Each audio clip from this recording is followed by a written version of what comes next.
अस्सलाम वालेकुम सामीन, welcome to my channel voice of Mona. हमारी आज की स्टोरी का नाम है दरिंदा से। रमा की शादी हुई तो ससुराल में सिर्फ शौहर और ससुर था। शौहर मुल्क से बाहर था, वो ससुर के साथ ही रहती थी। ससुर पहले शादी के लिए राजी ना था, लेकिन रमा की मीर के साथ पसंद की शादी थी। रमा को देखकर ससुर भी राजी हो गया। वो पहले दिन से ही रमा पर गलत नजर रखता था। मीर शादी के कुछ अर्सा बाद ही बाहर चला गया। ससुर ने अपनी मनमानी करने की ठान ली। रमा ने अपने शौहर को बताया, लेकिन उसने यकीन ही नहीं किया। वो थक हार के चुप कर गई। वो कोशिश करती थी कि किसी तरह वो दरिंदा इंसान बन जाए, मगर जिनको नहीं समझना वो तो नहीं समझते। यही हाल था उनका। फिर रमा ने खुद को हालात के हवाले कर दिया, क्योंकि उसने पसंद से शादी की थी। वो अब पछता रही थी। वो दरिंदा सिर्फ इंसान उसे बेहद परेशान करता। वो शोहर को बताती, मगर वो कहता कि वहम है तुम्हारा।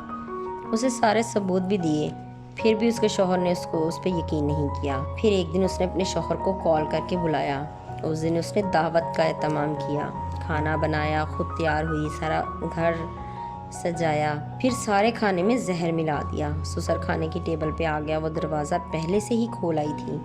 वो खाना खा रहे थे और वो ससुर के मुंह से सब सच निकलवा रही थी। फिर उसने बोला कि आपको डर नहीं लगा, मैं आपके बेटे की मोहब्बत हूँ। तो वो बोला कि मेरा बेटा कभी भी तुम्हारी बात पे यकीन नहीं करेगा। वो बोली कि मैं अब तंग आ गई थी। जो खाना आप खा रहे हैं इसमें जहर मिला हुआ है, और जहर भी जानलेवा, हम दोनों ही मर जाएंगे। इतने में समीर भागकर अंदर आ गया। वो सब सुन चुका था। शमसा को लेकर अस्पताल भागा। वो बहुत परेशान था और दुखी भी। उसे अपने बाप से ये उम्मीद ना थी। फिर उसे एहसास हो गया कि उसकी माँ ने कैसे वक्त गुजारा होगा। उसने जानबूझकर अपनी आंखें बंद कर रखी थी। डॉक्टरों ने कोशिश की और जहर निकालकर शमसा को बचा लिया। फिर सारी रात गुजर गई। शमसा को होश आया, वो बच गई, लेकिन समीर से नफरत हो चुकी थी। उसने कहा, मुझे अब नहीं रहना तुम्हारे साथ। समीर ने कहा, ठीक है।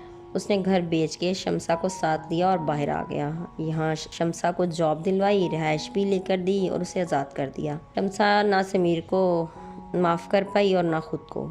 इंसान बाज़ औक़ात बड़ी बड़ी तकलीफ़ों को बर्दाश्त कर लेता है, लेकिन अंदर से टूट जाता है और उसे समेटने वाला कोई नहीं होता। जीते रहिए, खुश रहिए। मिलते हैं अगली कहानी के साथ।